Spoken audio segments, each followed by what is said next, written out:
আমরা তার একটা পেশা দেখাবো, ব্যবসা, তার পেশা দেখাবো চাকুরি, বিভিন্ন জায়গায় জব করে, এইগুলো দেখিয়ে আমরা অনেক সম্পদ দেখাবো।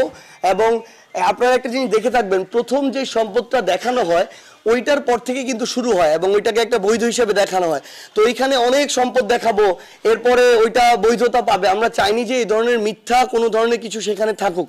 সেই জায়গা থেকে পারিবারিকভাবে আমরা যতটুকু, আমি আমার জায়গা থেকে যদি বলি, পারিবারিকভাবে আত্মীয় স্বজনের মধ্য দিয়ে যতটুকু আমি আমার ব্যবসায়িক মূলধন সামান্য অর্থ দেখাতে পারি সেটুকু আমরা সেখানে দেখিয়েছি। এবং আমাদের জায়গা থেকে ওইখানে সর্বোচ্চ আইনের মধ্য থেকে প্রত্যেকটা জিনিসের আইনগত ব্যাখ্যা আছে, যতটুকু দেখানো যায় অতটুকু দেখিয়েছি। যেহেতু আমার স্ত্রী শুধুমাত্র তার ব্যক্তিগত বিবাহের সূত্র ধরে কিছুমাত্র অলংকার রয়েছে, সেই জায়গাগুলো ব্যতীত যেহেতু আলাদা এখন পর্যন্ত তার কোনো এখনো আয় শুরু করেনি বা কোনো ধরনের ইনকামের সাথে এখনো সম্পর্কিত নয়, তিনি একজন গৃহিণী এবং একই সাথে পড়াশোনা করছেন, সেই জায়গা থেকে আমরা মনে করি যে মিথ্যা কোনো তথ্য দিয়ে আমার নিজের প্রাথমিক অর্থ অনেক বেশি দেখাতে হবে, এই জন্য দেখাই।